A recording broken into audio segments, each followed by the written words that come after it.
Hello, and welcome to Halo, the Library Lore Series, where we explore the events of the Halo franchise, where they took place, and who and what were part of them. Today's episode, as you've seen, focuses on a planet called Reach, and how it is a pivotal point for the Halo universe. First of all, it's important to establish exactly when Halo takes place. The first game is set from September 19th to September 22nd, 2552, over 500 years into the future. Just what exactly had humanity been doing all that time? In the late 21st century, humans made two major leaps forward. One, the first colonies were established away from Earth, on the Moon, Mars, and the moons of Jupiter and Saturn. Second, the first true artificial intelligences were created. Compared to later developments, these AI were extremely limited and narrow in their purposes. However, these AIs were nevertheless incredibly intelligent and able to perform complex computing tasks humans couldn't do as well or at all. After the 2080s, humanity established a firm foothold in their small corner of space.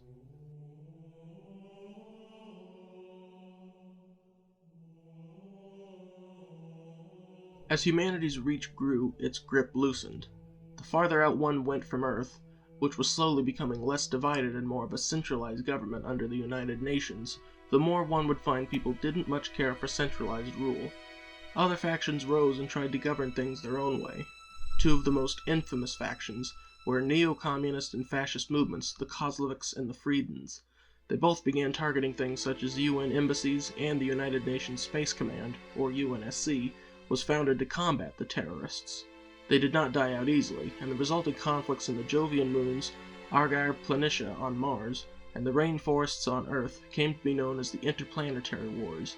They lasted from 2164 to 2170.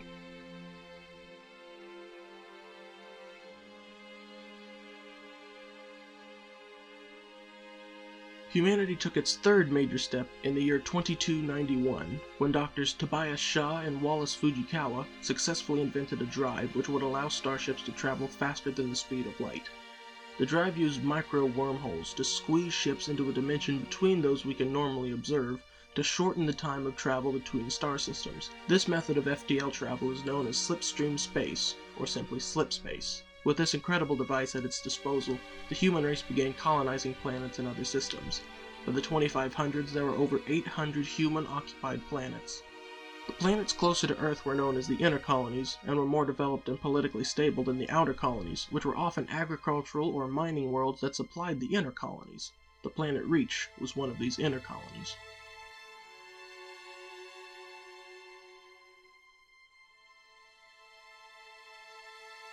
In the late 2400s, the political instabilities that had plagued humanity 3 centuries earlier arose again. This time, the disputes between the inner and outer colonies began a war that even a century later hadn't technically ended. The UNSC, still operating under the unified Earth government, began waging war against rebel factions, such as those found in the Eridanus system.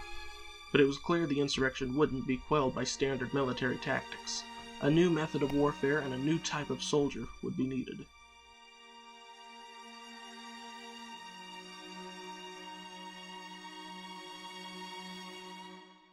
Since humanity had first begun colonizing planets, there had been small attempts at bio-augmentation. The Orion project of the late 2400s had been partially successful, but had still failed to yield many results. In the early 2510s and 20s, Dr. Catherine Elizabeth Halsey began a top-secret project called Spartan. Subjects would undergo rigorous military training, as well as incredibly risky surgical procedures which would enhance their vision, reflexes, and bodily functions, and make their bones and muscles virtually indestructible. These augmentations were risky enough, even in the 26th century, but Dr. Halsey had a unique method for reducing the risks of the project, if only by a small amount. She enlisted child subjects, around the age of 6, and performed the procedures on them when they were 13 or 14. As Dr. Halsey reasons, children's minds are more easily accepting of indoctrination. Their bodies more adaptable to augmentation. The result was the ultimate soldier. Now, Halsey's project undoubtedly yielded a large success, but just as many failures. Over half of the Spartan candidates washed out during their augmentations, dying or becoming too deformed to serve as soldiers. At the end, only 75 survived to become full-fledged Spartans. And there was one more problem with Halsey's Spartan project. Where would all of her child subjects come from? Not many parents would be willing to volunteer their child for intense military training, beyond the hardest levels the UNSC had already implemented, and then risk them dying at a young age on the chance they might become supermen. Dr. Halsey resorted to simply abducting her subjects, and then replacing them with quickly grown clones. The process was successful, but cloning technology wasn't meant for full clones, and the children that were returned to their parents soon afterwards died. Dr. Halsey had no admiration for the illegal and unethical means she used to complete the project, but the results were almost worth it to her. The Spartans that survived, when armed with the Mjolnir-class combat armor, became unstoppable machines of war. The insurrection stood little chance against their new foes. Even without their armor, a team of 4 Spartans, all only 14, infiltrated a rebel base in the Eridanus system, capturing ex-UNSC Colonel Robert Watts and crippling the insurrection in that region. The Spartans were proving their worth, but humanity was about to face an entirely new threat.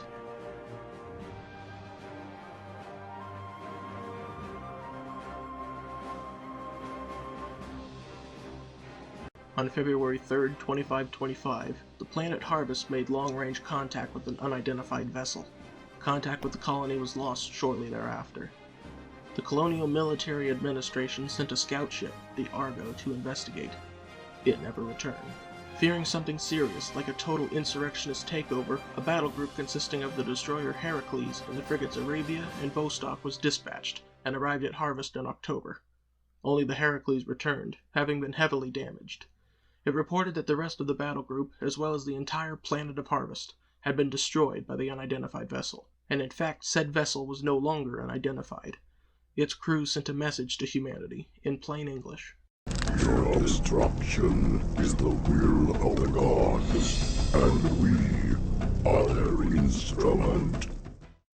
The intruders were identified as the Covenant, an alliance of multiple races, which all sought to eradicate humankind, so they may begin what their leaders called the Great Journey, which would supposedly transform the Covenant's loyal followers into gods. For 27 years, the Covenant waged their holy war on humanity, destroying planet after planet and killing billions.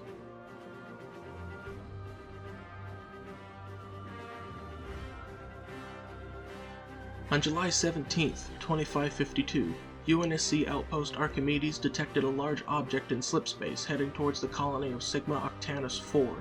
Captain Jacob Keyes of the destroyer Iroquois, acting on a hunch, analyzed the shape of the object and compared it with the shapes of known Covenant vessels. It was a match. The Covenant were heading for the planet. In a brilliant maneuver which came to be known as the Keyes Loop, the captain managed to defeat a Covenant destroyer and 2 frigates, though a remaining carrier managed to deploy ground forces before retreating.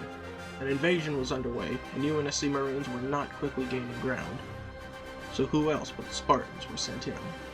As part of Operation Ocean Breaker, Spartan Blue Team, led by Master Chief Petty Officer 117, entered the occupied city of Côte d'Azur to plant a Havoc nuclear device. During the mission, they encountered several of the Covenant's member species: the Jackals, bird-like pirates who serve as infantry; Grunts, weak but numerous foot soldiers which the Covenant simply throw at their enemies until either is completely eliminated; Elites, the honor-bound warrior caste of the Covenant; Hunters, massive walking demolitions platforms; and Engineers, floating squid-like aliens that serve no combat purpose, but have an ability to repair almost any device. All of the Covenant were focusing on a relic inside the Côte d'Azur Museum of Natural History, a rock engraved with strange symbols. The Spartans were able to scan the relic, then detonate the nuclear device, destroying the city and the Covenant invasion force. The battle, though at high costs, was won.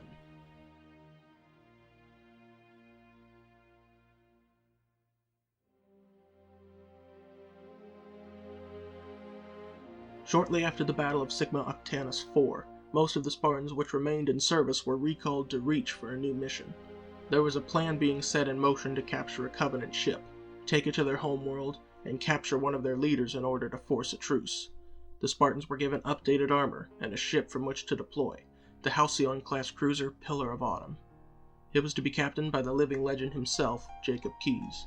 As well, one more special tool would be given to the Spartans to help them pilot the Covenant vessel: an extremely advanced artificial intelligence known as Cortana, who was created by Dr. Halsey herself. Spartan 117 was chosen by Cortana to be her host and carry her and his suit's computer systems until they had secured the Covenant ship. The mission was slowly coming together. but it never got the chance to start. On August 30th, 2552, a Covenant fleet of more than 300 ships arrived at Reach and immediately invaded. Its defenses were quickly overrun, and many Spartans who were deployed to defend the surface were killed. Only 2 returned to the Pillar of Autumn: Spartan 117, the Master Chief, and Spartan 058, whose name was Linda. Linda was critically injured and put into cryostasis so that she may one day be healed. The Covenant began to glass Reach. Using their advanced plasma weaponry, they heated the planet until its atmosphere evaporated, and its surface had melted then cooled into a glass-like crust.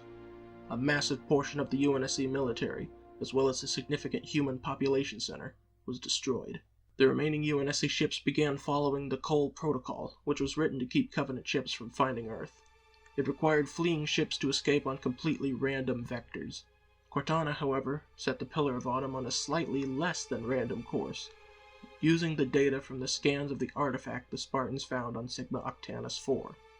On September 19th, 2552, the Pillar of Autumn finally arrived at its destination, an uncharted star system that came to be known as Sol.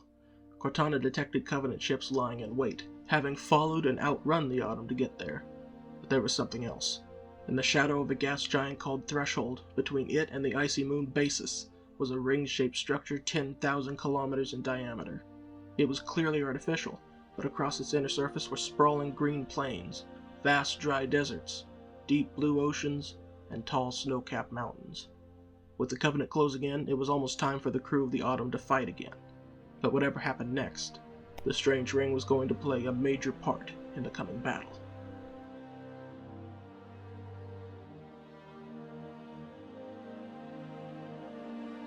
Thank you for watching, everyone. I hope you enjoyed the first episode of Halo: The Library lore series. If you have any questions about this episode, or suggestions for a topic for another lore video, feel free to leave them in the comments down below. Next time, we'll be taking a closer look at the Pillar of Autumn's discovery, and the events which unfolded on its surface, which changed the war with the Covenant forever. I've been Curtis Watson, and this has been Halo: The Library. Thank you for watching. I'll see you next time.